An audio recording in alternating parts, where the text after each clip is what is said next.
tous et bienvenue sur la chaîne cryptorobin.fr. Ici Rien en dessous et aujourd'hui nous allons jeter un œil sur Barnbridge, un protocole multiplateforme qui tokenise les fluctuations du marché et l'exposition au risque. À travers cette vidéo, nous allons analyser brièvement certaines fonctionnalités et avantages du projet, puis on va examiner un peu son jeton natif Bond. Mais avant d'entrer dans le vif du sujet, si vous souhaitez rester à jour sur tout ce qui bouge dans le domaine crypto, suivez-nous sur Facebook, Twitter et Telegram. Vous trouverez tous les liens nécessaires dans la description de la vidéo. Rejoignez-nous et restez à jour. Donc la première question à laquelle nous allons répondre, c'est qu'est-ce que Barnbridge ? Donc comme il s'agit d'un projet assez complexe, je vais essayer de le simplifier autant que possible. Il s'agit en effet d'une plateforme qui propose plusieurs produits aux utilisateurs de DEFI dans le but de faciliter une transition entre les finances traditionnelles, là où de tels produits existent déjà, et bien sûr DEFI, à travers certaines solutions axées sur la gestion du risque. Il a été lancé en septembre 2020 après avoir bénéficié d'une ronde de financement d'1 million de dollars. Avant tout, Barnbridge tokenise, compartimente et quantifie le risque associé à la volatilité ou au rendement des prix de certains actifs. L'objectif, c'est de les rendre négociables, de réduire le risque à longue échéance et de permettre à la communauté DEFI de le comprendre et de l'approcher plus facilement. Donc, la plateforme fait tout ça en décomposant le risque en parties appelées tranches, qui peuvent ensuite être achetées par les investisseurs. Et grâce à cette segmentation en tranches, Barnbridge uniformise la courbe de risque à l'aide de dérivés tokenisés. Le protocole prend un actif ou un instrument financier et prévoit pour celui-ci certaines règles pour attribuer les gains ou les pertes à ceux qui possèdent certains segments dérivés. Étant donné que le concept DEFI est encore nouveau par rapport au domaine de la finance traditionnelle, toute cette infrastructure que nous trouvons dans la finance n'a pas encore été adoptée par la DEFI pour une raison très simple. Au niveau conceptuel, notamment, l'infrastructure financière est certes la même dans les deux sphères, mais les éléments de base sont complètement différents. Si l'on pouvait citer que l'open source vs source fermée, décentralisé vs centralisé, ainsi de suite. Donc tout ceci rend l'émergence d'instruments financiers qui existent depuis longtemps en DEFI dépendant de l'émergence d'équipes capables de les concevoir et de les exécuter en tenant compte en même temps du paradigme DEFI.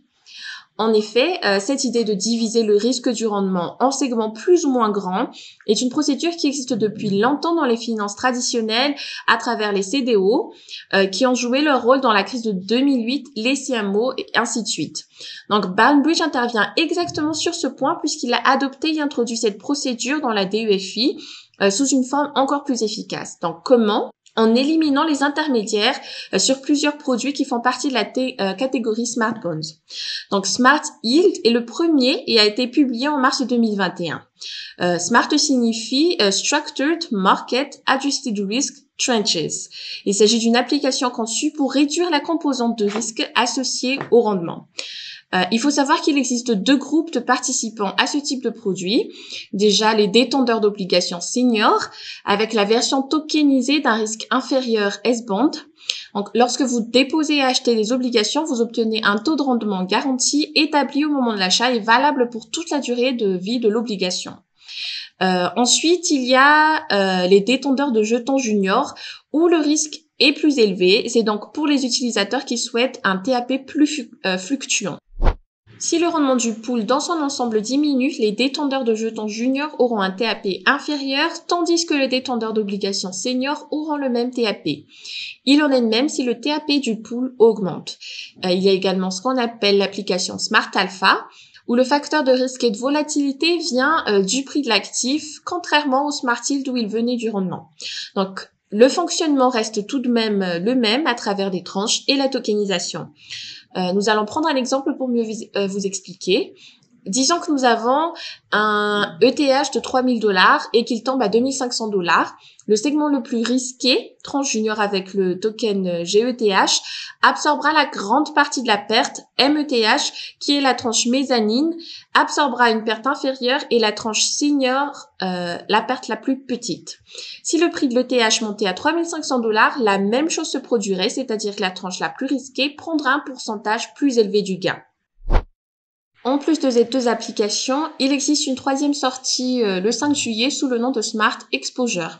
Celle-ci permet à son utilisateur de maximiser ses profits et d'optimiser le temps lié à l'exposition au risque associé à une paire de jetons ERC20.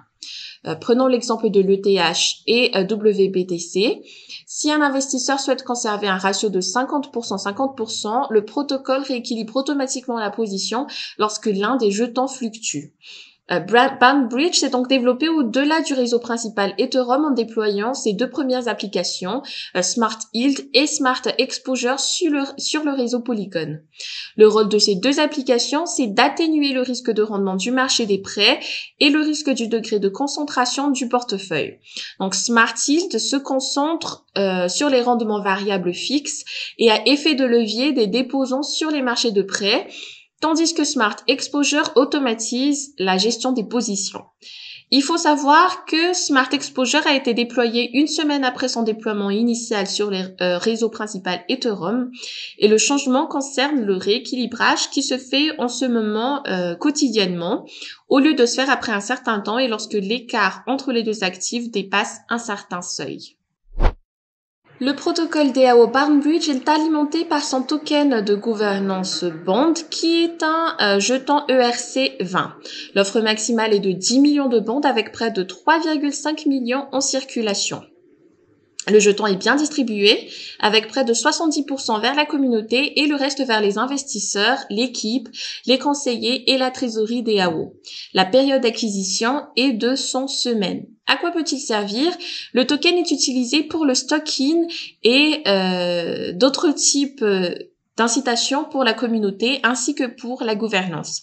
Donc Bond a récemment été listé sur Binance et Coinbase, mais il peut également être acheté sur divers autres échanges de crypto-monnaies, notamment Uniswap, OneInch Exchange, Bilexi et Hotbit. Maintenant, concernant l'équipe de Boundbridge, les cofondateurs sont Choi Murray, Tyler Ward, Milad Mostavi, Dragos Rizescu et Bogdan Gork. Choi Murray, c'est aussi le fondateur de la société de R&D Crypto Root Labs et depuis 2012, il a exploré la façon dont les médias peuvent profiter de la technologie blockchain. Tyler Ward, c'est le fondateur de Proof Systems, l'une des plus grandes sociétés de marketing et UI/UX spécialisée dans les actifs numériques. Il a également travaillé avec Consensus, Dharma Capital et Near Protocol. Ces développeurs font partie de la société de développement Web3 basée à Bucarest et appelée Digital Mob. Le projet est soutenu par d'éminents leaders de l'industrie, la ronde de financement comprenant des participants tels que Stani Kulchov, Ken Varvik et Andrew Keys, pour n'en nommer que quelques-uns. Les deux premiers sont également conseillés. Donc en conclusion, on peut dire que Boundbridge est un projet innovant qui a été très bien exécuté jusqu'à présent.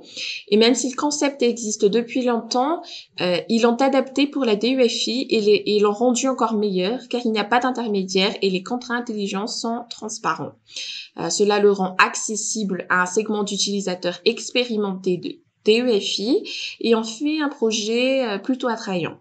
Donc cet aspect se reflète également dans le TVL d'un peu plus de 250 millions de dollars. L'intéressant, c'est que l'équipe déplace le système de gouvernance vers un DAO qui forme une communauté active et plus fidèle. De plus, la partie tokenomics est également bien pensée.